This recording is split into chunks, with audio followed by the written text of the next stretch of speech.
What is up, guys, and welcome to another episode of Guarani Vision, the first ever podcast dedicated to Paraguayan football in English. As always, I'm Roberto Rojas, and joining me my two great co-hosts, Fede Perez and Ralph Hannah. And guys, here we are, right towards the end of February. It's about to be March next month, and obviously, a lot of attention will be given on the national team, but we obviously still need to talk about what's going on in the local league. Obviously, we have a big match happening this weekend between Cerro Porteño and Olimpia and another Superclasico, the first of the year. We're gonna talk about how both these teams came into the come into this match. We obviously got to talk about what our teams are doing in the Copa Libertadores with Los de Mayo and Guarani. We'll also talk about some transfers, as a big one happened this week with Adam Bareiro going to Boca Juniors, most likely, and what's going on with the women's side, because obviously we still have the Sudamericano Femenino happening in Paraguay, happening here as well, happening in the country, and just seeing what else has been going on. So, even for I'll go to Fede on this one because I feel like Fede has gotten a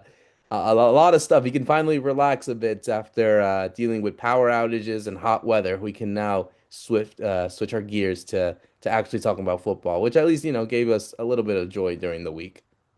Just your typical February week here in Paraguay. How do you, Rob? How do you, Roberto? Great to be back for another episode.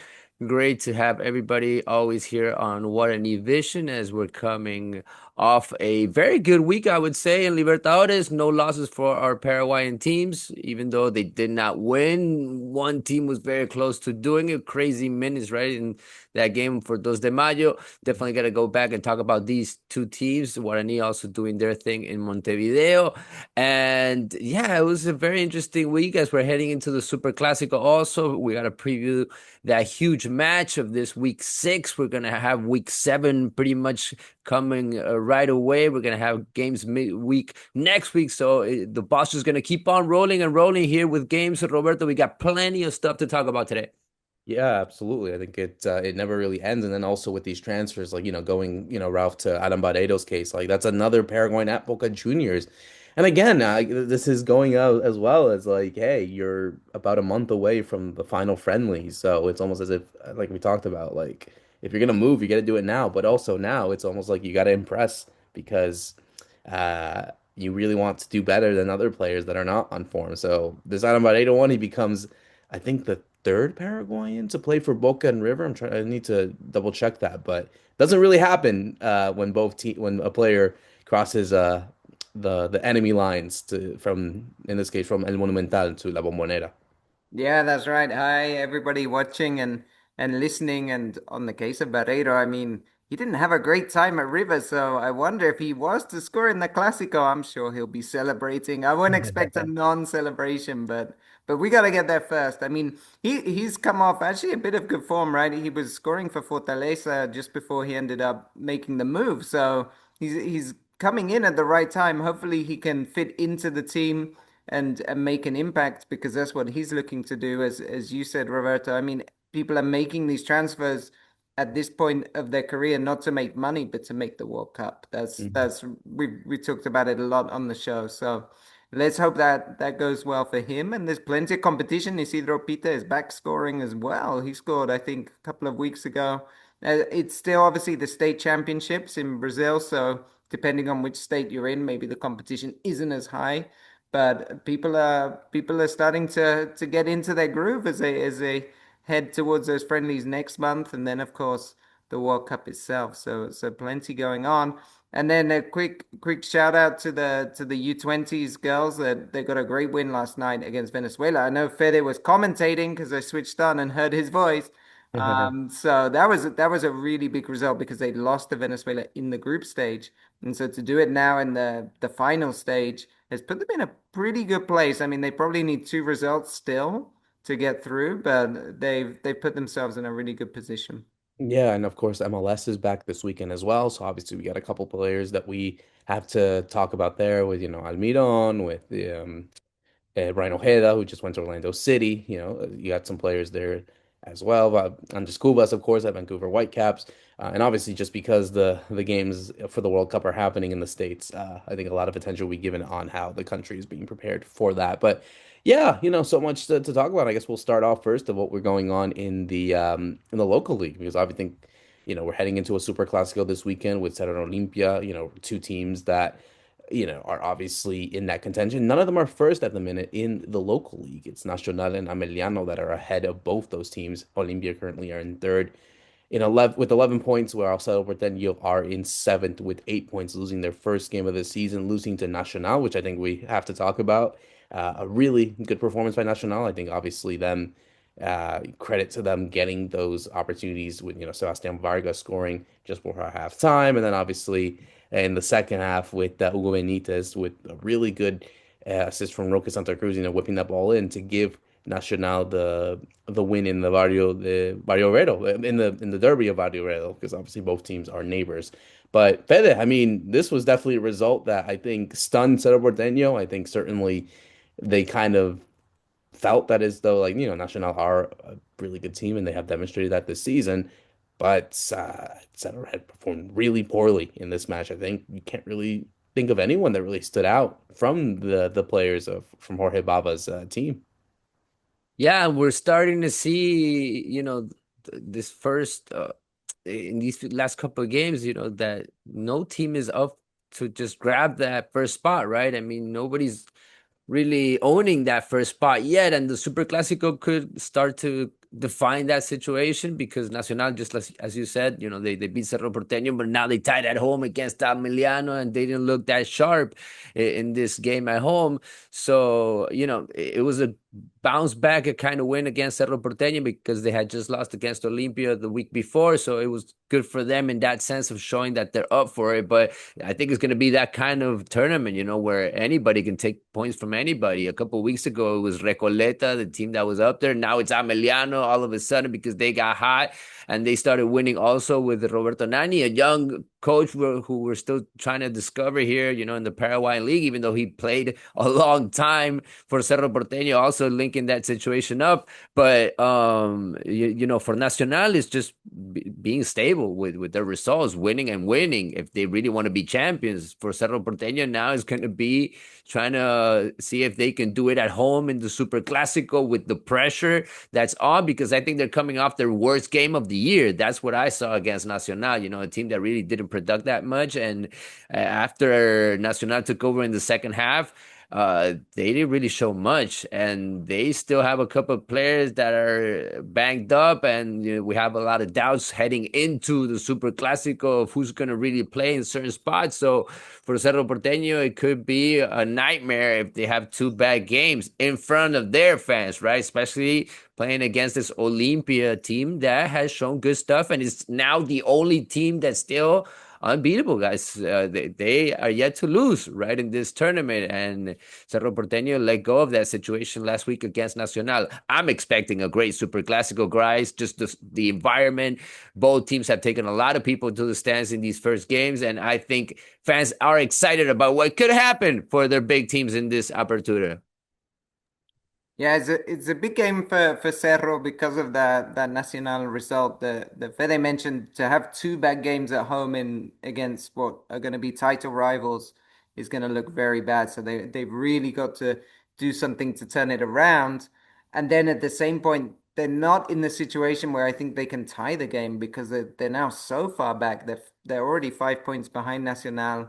A win would bring them right up together with Olimpia. Whereas, of course, Olympia win would put them top. So I think it's a game where you're going to see both teams really going out and going for it because it even very early in the season, it really means something.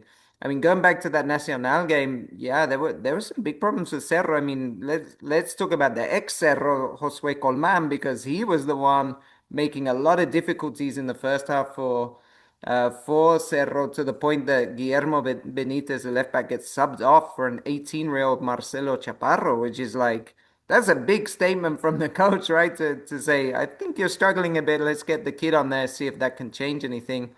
It didn't, as we talked about, because in the end, Cerro had a penalty shout, right? They had a penalty given, I think it was given on the field, but then VAR overturned it. And that was really their only chance in the first half when they looked threatening.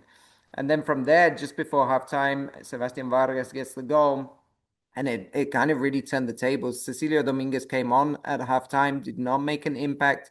Aguayo came on, who's often he can try and make an impact, didn't really make a difference. And then you get the second goal to kill it off for Nacional. And just on Josue Colman last night, he scored a goal for Nacional. They didn't win, but he's doing very well. So that's also these some of the signings that Nacional have made are helping them, putting them at the top of the table. But for Cerro, yeah, a lot of pressure. And I think really the defense, there's a lot of question marks, especially after that first goal where you can blame, people are blaming the right back, the center back, and the goalkeeper. So something went wrong in that defense on the first goal. Fede, I mean, Ralph had mentioned, like this sort of gap between both the two teams and the way that Cerro Porteño are that far back. And I know it's early and stranger things has happened, but if Cerro don't win this, can we say that this league is over? At least this Apertura is over for them this early? Like, is that a reality that we want to talk about? Like, if Cerro do not pick up maximum points, I want to say, because I think even a draw makes it even more difficult. Obviously, if they lose, it'd be a different story. But if they don't win this one, can we say that the league is over for them? No, I wouldn't say yet, but it could be, the first small crisis that the coach has to go through, right? Because so far he hadn't lost a single game at home. And he really picked up this team at the end of the year in 2025. He made them champions. So far it was all going well with Jorge Baba and his players. Now all of a sudden, he's got to start picking out different players. He brought a whole bunch of players. Also, they hired a lot, but they are yet to produce and to play even in the starting team. So he has yet to find the right pieces or the starting 11, I would say, changing pretty much every game that midfield. I mean, it still looks weird to me in that sense. And then you're not getting the goals that you need from your strikers. Iturbe has been out these last couple of games. I think that's been one of the key factors also because Iturbe was one of their best players last year, ending the year. They're even talking about, or at least Iturbe is talking about, hey, I want to go back to the national team. That's how good I feel. I think he said it at the press conference right before this game. So, I mean, it's going to come down to that, to those players that can make the difference being available again for the coach and for the team. Because if they're going to have to rely on players that are just 18, 17 years old, it's going to get harder and harder. I do think they have a lot of fragile players. They have players that are pro injury, and that could be a problem. I think they're going to come into the team and come out constantly because most of them have that experience, and unfortunately, they're not playing in Europe because of that. They're playing in Paraguay, and when they play constantly, and the calendar is really tight right now as we're heading into the World Cup, they're gonna have to be on top of physically. They're gonna have to be in top shape, and I don't see that from everybody in Cerro Porteño. I think right now that's a problem for Jorge Baba. Besides the football issues, besides finding the right player in that midfield, besides finding the player that can make the difference and make Begetti score, which is something that I talked about in the last episode. They need to get Begetti on board. That he needs to start scoring big and important goals, and this could be the game to do it. I think any player in Cerro Porteño that can score in this match is gonna be, adored by their fans. Yeah, no, I mean, I think Vigetti has to break his duck in this one, does he, Ralph? At least on a proper You perspective, would not hope not so that. because that's what worked for Aliseda last year, right? Aliseda was a player that came in a lot of questions about him, about his physical state, about just as sort of to Fede's point, he played in Europe, but he's not able to anymore. Oh, maybe this guy's, was never really that good, and then hit scores in the Clásico, and of course he starts putting in some really good games, and so that's also a player that I think how you see how the Clásico can change the perception of a player very quickly, especially not one that's come through the youth ranks. So for Vegete, I think it's a huge moment for him, a big game. And let's be honest, I think is he has to score from open play and not score a penalty. I don't think I mean a penalty will be fine, but Cerro fans will take that. But I think he needs to get that goal right from open play.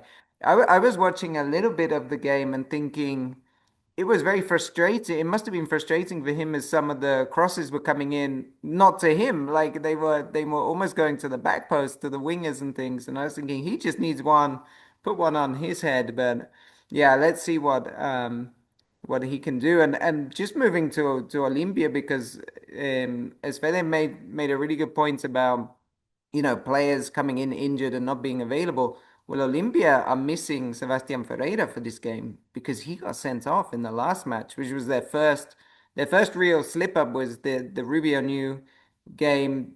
They were expected to win against Rubio New and they almost lost it, right? I mean, Lucena, another ex-Cerro player, ex-Cerro Libertad, he missed the penalty in the 92nd minute, or well, the penalty was saved.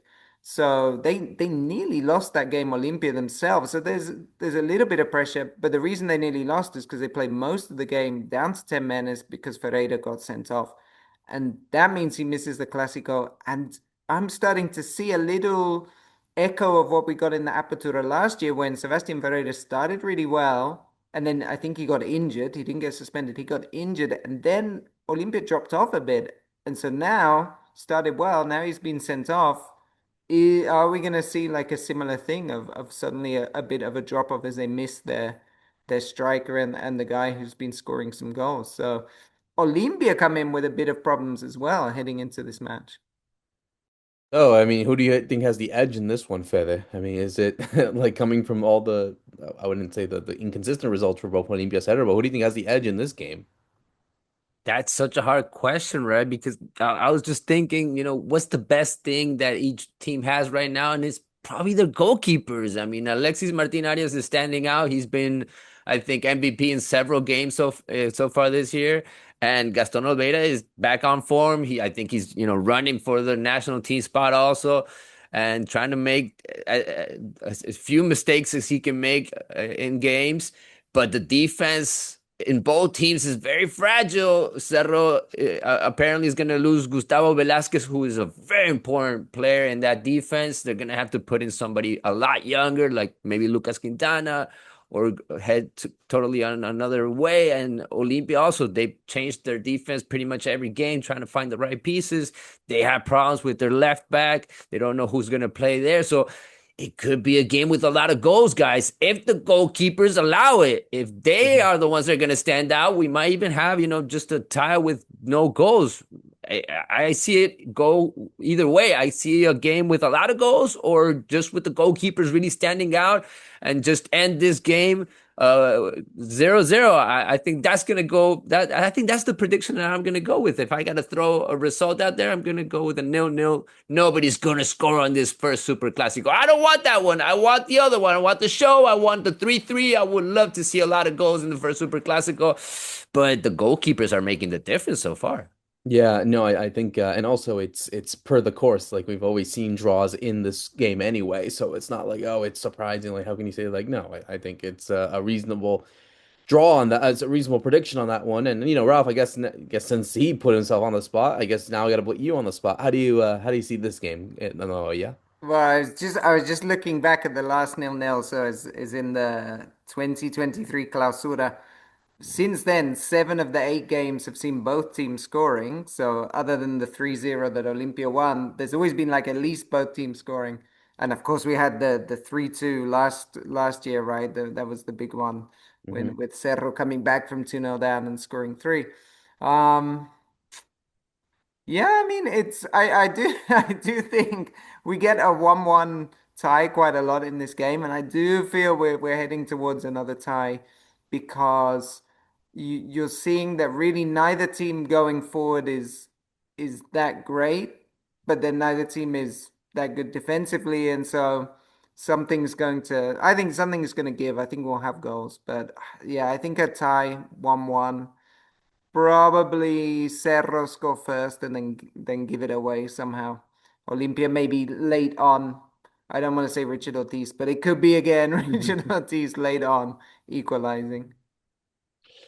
Yeah, I'll say 1-1 too. I see. I think Vegetti scores, and then obviously, yeah, probably Rich Ortiz as well. I think it feels like it's that sort of his way of doing it. So no, I think it's going to be an interesting game. I think both of these teams have a lot to go for, and they understand that if they do drop points, like if there's a victor in this one, then I think that changes the perspective of the entire league. And hey, I mean, look, you got teams like Nacional and Armeliano, Trinidense. They're doing well as well. They're right there. above Cerro Porteño, Guarani, and Recoleta. So, obviously they're also waiting, and they obviously have their games that they have this weekend as well. They're also waiting to see what they can do in that end as well. So, no, it's gonna be interesting to see. I can't wait for it. I hope it's gonna be a good classic. It's gonna be hot at 6:30 kickoff after a week of the hot weather and what's it called? Blackouts. I think this is a different case for them to just chill out and see what happens there. And I think the heat is going to be risen over there at La Nueva Olla. We're going to switch gears now to what we saw over there in the Copa Libertadores because we had two of our teams participate in the qualifying stages, the second round. Obviously we had Los de Mayo coming from the first stage. Now they're at the second stage after defeating Alianza Lima. They have to take on another Peruvian side, and it was a very entertaining game, Ralph. I have to go to you on this one first. Obviously, we saw Cristal took the lead first with a penalty, and then in the span of 4 minutes, no joking, 4 minutes, we saw three goals. Los de Mayo scoring in the 83rd minute for Matias Casas, then an own goal in the 84th minute, and then it was another own goal for Sporting Cristal to give from Angel Martinez to give the game a 2-2 draw. So how do we assess this game? And I mean, look, I think maybe it was a missed opportunity for those de Mayo that they would have gone into this going into now to Peru with the win, similar to what happened to Alianza Lima last week. But kind of felt like a missed opportunity. I mean, obviously good result for them, and they didn't expect them to be this far in the competition. But you think to yourself, they probably just needed a little bit more to try to secure something, and be have more momentum heading into their game next week in Peru. Yes, I mean it's funny you said a missed opportunity. I guess it feels like that because they were leading, but of course when they were one nil down in the 83rd minute, they were probably thinking they would have taken a tie. But I mean, it was a really good game, I thought, from Ledesma again in terms of, I mean, maybe his plan almost works, but is what I want to say, I suppose, because maybe he was a bit too defensive at start, and Cristal really were dominating the game. I can't remember the XG in the first half, but they were dominating, and to be one nil ahead was more than deserved. But then he made the subs and he brought on Acosta, who's been the hero so far. He brought on Brian Ayala, who we talked about before, is such a good player, from set pieces and also just very talented. And those two combined for both goals, right? Because on both goals is Acosta finds Ayala and Ayala makes the cross. And I'm pretty sure it's the same kind of formula for the second goal as well. I think it's Ayala putting the cross in and putting the pass in even for the own goal. So his substitutes, he brought on the substitutes to try and get the goal, and it worked twice. So they went ahead. I suppose maybe it left them, they've gone more attacking on purpose, but then that obviously left them a bit open. And it was kind of unfortunate that it was a mistake by Angel Martinez. So we reminded, we were all talking last week about how good he is, but then we're reminded he's still only 23, and obviously there's still mistakes can happen, and so he has the own goal where maybe he could have done better, and they go in with 2-2. I mean, on balance, before the game, I think they would have taken a draw, to go to Lima. The pressure is still on Cristal. They have to score because I don't think Cristal want to go to penalties. So there's still a bit of pressure on Cristal, and maybe they can do something and surprise like they did in Lima last time around, get the goal, find the goal from, maybe it's Brian Ayala who scored the goal in Lima and made the assist here. Maybe it's on him again or Diego Acosta, but they have those talented players that can do something and make a difference.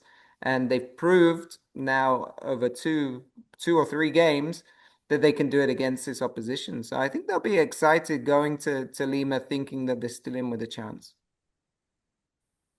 I'm still liking their chances, guys. Even though, it was pretty crazy that ending, anything could have happened.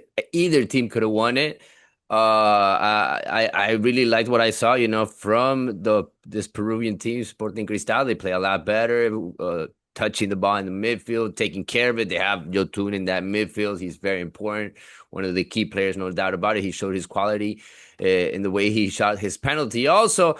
But now we got to take it to Peru, and hopefully this team is not that tired, because I really saw that, they struggled in defense. Camilo Saiz had a really bad game. Cesar Castro had to leave the team halfway through the game. They're starting to have that difficulty, and nobody's helping them out because they asked the FA to postpone a couple of games, but the other team didn't want to do it, and so they got to play week 6 now and week 7 again. They're gonna have to play everything and every game one after the other. So now I think it's starting to catch up to them. This craziness of games and that they're accumulating, and hopefully they have enough for this one more trip to Peru. If they get away from this Peruvian team, they're gonna have to keep on going forward. The trip is not over for them, but I still believe in this team. I think it's gonna come down to the little details, and there's not much difference between one team and the other. So it's going to be a tight end, guys.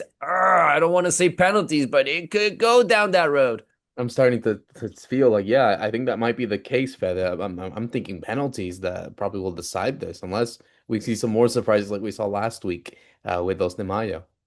I would love that actually, because it could mean that Angel Martinez would have to step up, and he's been one of the important players in this team, and I want to see him have that revenge. I saw him so frustrated after the way that the game ended, and he wasn't the only one. Everybody was feeling like it got away from them, like they lost the game. It did not feel like a draw at home. They wanted to win that game so badly, so I hope that he can get that opportunity. I don't want it to go to penalties, but I see a very tight game again in Peru. Yeah, and certainly we have to see what happens to Guarani because they're coming off a draw against Juventud, who, if you remember, had that wild game against Universidad Católica to advance. And nil-nil draw. I mean, certainly from a Guarani perspective, you could feel happy to take something from there. Maybe they could have tried to snatch something, but now, hey, I think ball's in their court, Ralph, to try to qualify over there at the Defensores next week. Yeah, that's right. I mean, I didn't see this game because it was on at the same time as Paraguay against Venezuela, so I was just catching the highlights. But our man Derlis Rodriguez did have a chance in that first half, couldn't put it away. But otherwise, I mean, it seems a pretty cautious approach from Guarani, and it's paid off in the sense that yeah, they come back to Asuncion basically just needing to win the game, which I think they'll be happy with. It's funny though that of course for Juventud coming off a crazy game, then they get a 0-0 draw. Are we going to see they go all out then, and we have maybe a big back and forth because maybe Juventud have nothing to lose, right? So they might really take the game to Guarani in Asuncion, and so that way you could see one of those crazy up and down games of a 3-2, 4-3. Or will Guarani just show their quality? I guess we will find out. But yeah, I think they're in a good position to feel that they can go through because it's always on the away leg. The main thing is avoiding defeat, which is what they've done. And they need to get one of their most important players in that midfield back, right? Which is Agustin Mansur. He's been out these last couple of games. I think, if he comes back, the midfield's going to feel a lot more comfortable with him. And that could get them back in the flow of things because even though in this game in particular against Juventud, they did produce a lot of very good plays. They had a lot of opportunity to score. Juventud also had their chances, but it was their goalkeepers, I believe, the best thing out of this match. Serbia doing his thing, and Juventud, their goalkeeper is very experienced. Also, Sosa, he's one of the leaders of that pack. So hopefully it doesn't go to penalties. I hope that Guarani can open it up early and can hold on to the lead somehow because this team is not going to make it easy for you. They showed it in the last series, and they're going to give Guarani a tough battle in Paraguay also. Yeah, no, totally. So, do you see both of these teams qualify? Do you see one team? Do you see none of these teams? Fede, I'll go to you. I see Guarani going through, and it's going to be a lot tougher for Los de Mayo, but I'm rooting for that rooster. I want to see them go through. I want to see that crazy celebration in Pedro Juan Caballero again. So I'm going to go with both teams making it through to the third phase of this pre-group phase. Ralph, you got your eye on the Aborigen and El Gallo Norteño to qualify. Yeah, I think I said before I expect Guarani to go through, which I still do after the first leg, and I hope Dos de Mayo can, which I think is still more hope than expectation. But the one thing they have in their advantage is they don't have the pressure at all in the local league. I think they lost like 3-0 before this game. They lost 5-1 before the game against Alianza Lima. They can afford to be honest, they can afford to lose badly in the league with a switched up team. Whereas I noticed Cristal this weekend have Universitario, which is a big rival in Peru. I don't think, they can go into that game lightly. So that just maybe tips the balance a little bit for Dos de Mayo. Hopefully they have no problems getting to the airport this time and they can get there more rested. I'll say Dos de Mayo don't win, but they go through on penalties. Okay. Yeah, no, I feel the same as well. I think they can both qualify in the best way possible. It might be tight, but I think they end up doing it. So hopefully we can talk in the next few weeks that they are both in the competition still in the Libertadores.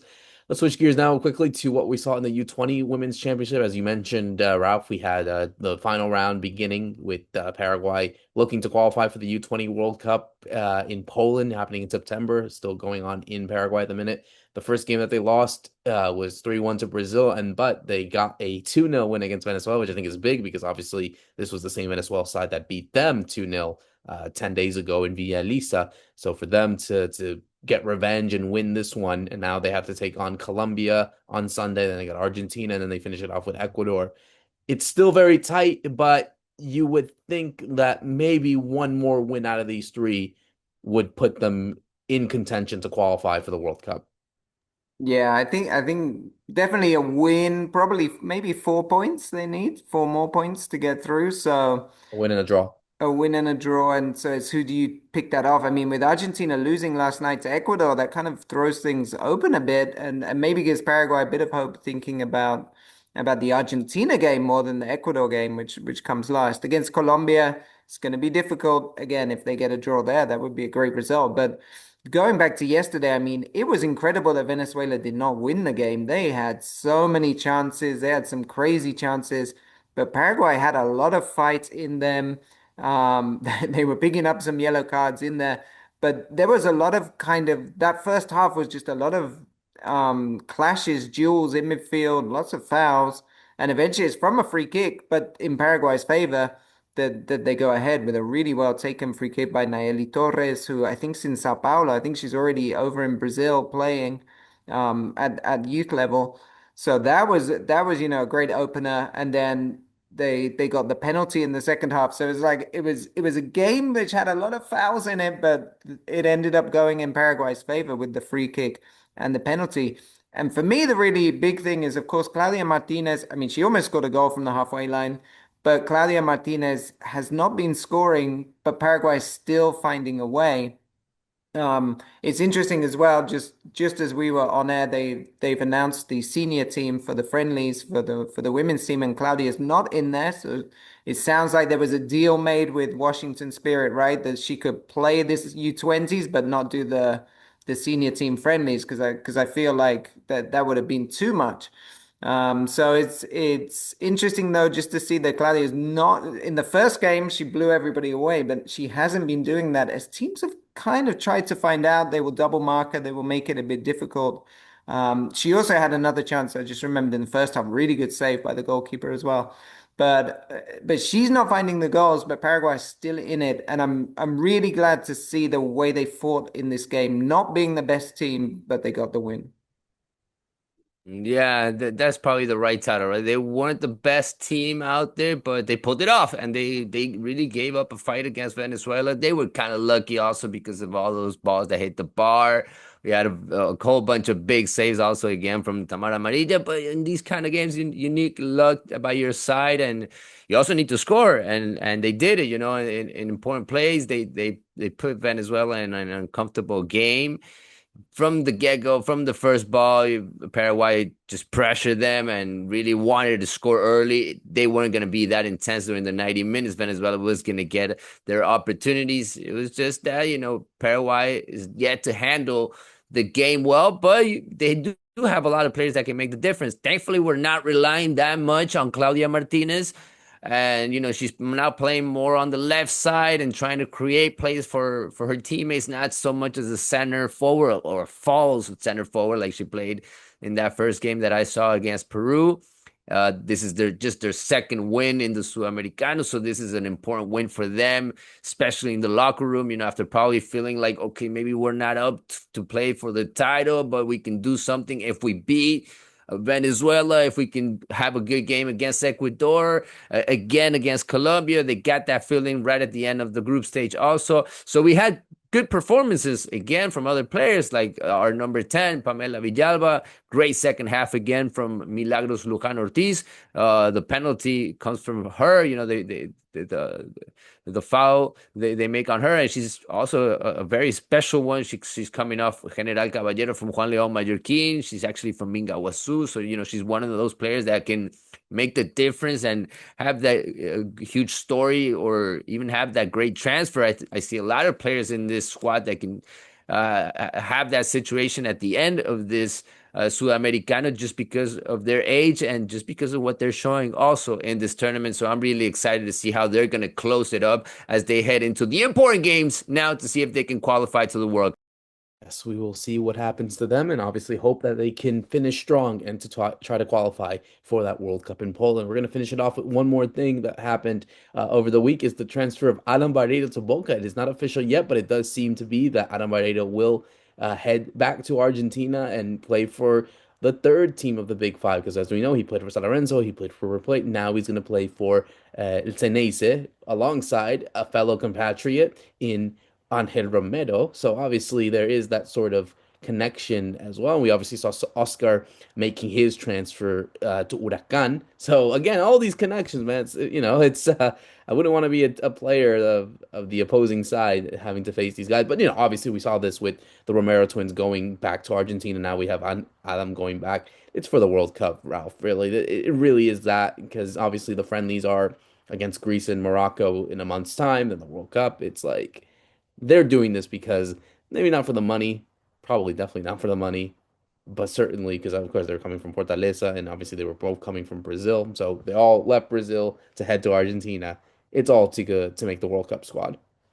Yeah, I think so, and there'll also be, like we were talking, some of the revenge because things didn't go as well in River last time around. So now I think Adam is he's that kind of personality where he thinks he has much more in him, and he's always been very very confident in his own potential. So I think he'll be going back with the idea of proving people wrong, and that could be a good driver. I mean, we saw it in Fortaleza.